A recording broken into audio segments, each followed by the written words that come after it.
Irvin and I'm the General Secretary at LSE Students' Union, and today I'm going to talk about the men's rugby scandal which happened last year in 2014. So last year we disbanded the men's rugby club in October after we were made aware of a leaflet that had sexist, homophobic, racist, classist material that was talking about netball girls and what they do, talking about forms of homosexual debauchery in negative ways, and generally slurs against other students in the community. So when we were made aware of this at Freshers' Fair on the Friday of orientation week, we launched an investigation, and over the weekend we had the national newspapers taking an interest in what was going on. So I was contacted by the Times, and a sort of critical mass started to gather and put pressure on both the school and the union to take action. Following that, we had an investigation with the club committee, because they were listed onto the leaflet as people who were leading the club, disciplined them and made the decision to disband the men's rugby club. And I guess that's like the main headline thing that people see is just the disbandment, but I guess there are a lot of things that factored into that decision about the club. Because one of the things that we used to have was a sponsorship deal with KPMG, so they would give the union about £22,000 for the athletics teams, and that's a long-ranging partnership that we've had since, well, for about 5 years we've had that partnership. When they were made aware of what the men's rugby club had done, they contacted us saying that they were looking to terminate the partnership with the AU, and we knew this before we made the decision about the men's rugby club to disband it. And I guess one of the things that we saw, that if we continued with the men's rugby club, the reputational damage that we would have would mean that things like funding wouldn't be sustainable from external partners. So that was one of the things that was a part of it.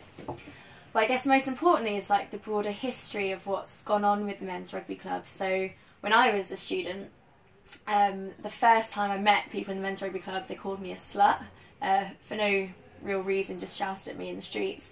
And I know that lots of women were sort of targeted by them during their time at university, shouted down in the streets, made to feel embarrassed about having sex with people. And different sort of like slurs would come out all the time by the men's rugby club. They'd be like chanting, intimidating people on nights out. There are also like other things that they did. So they played in a Nazi drinking game in I think my first year of university on ski tour. They also had previously dressed up as Guantanamo Bay detainees for Carol, an event where the sports teams dress up in fancy dress. And the year before they were disbanded, they'd also been disciplined for running around campus, urinating on buildings, getting naked, all those sorts of things. So there was a clear cultural problem with the men's rugby club, and despite whatever the union had done, they'd sanctioned individuals, they'd spoken to the club as a whole, nothing had really changed. And lots of people, not just in the AU but wider in the school, had felt concerned about the behaviour of the men's rugby club for a really long time and had seen no action being taken. So in light of the leaflets, that was really, I guess, sort of the tip of the iceberg of what had been going on, and there was a need to protect students who'd come to university for the first time and had been presented with this really discriminatory and offensive material that specifically targeted students, but also to actually break with that culture. And I think that was the main thing that I wanted to get out of the disbandment of the men's rugby club. There was no way that they could definitely reform the attitudes and behaviour if we sort of gave them a slap on the wrist and said don't do it again. There was this cultural pattern, this systematic approach to targeting people on campus that just wasn't good enough. So the main thing that I tried to stress when we disbanded the club, that this wasn't just a punishment, it was to be an opportunity. So we disbanded the club and said, you know, this is a year where we have to talk about the issues, not just within the men's rugby club but within the athletics union more generally.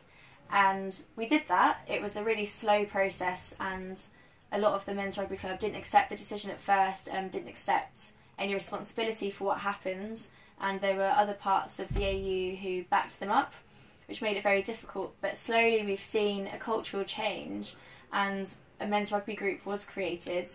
They did initiatives throughout the year, which didn't go far enough, but have gone a lot further than ever before. I've never seen a sports club really concerned with equality and diversity, particularly a male one, in such a way. So it was really promising to see.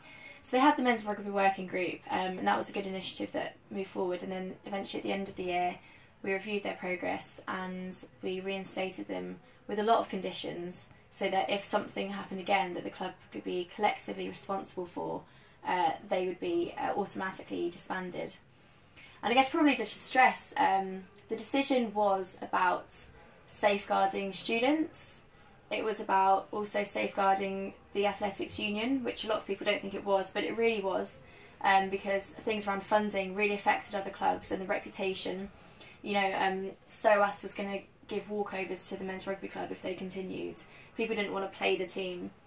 So it really was about safeguarding students, the AU, but also creating an opportunity to actually break with the culture and try and get something positive out of what was a very bad situation for everyone involved, really.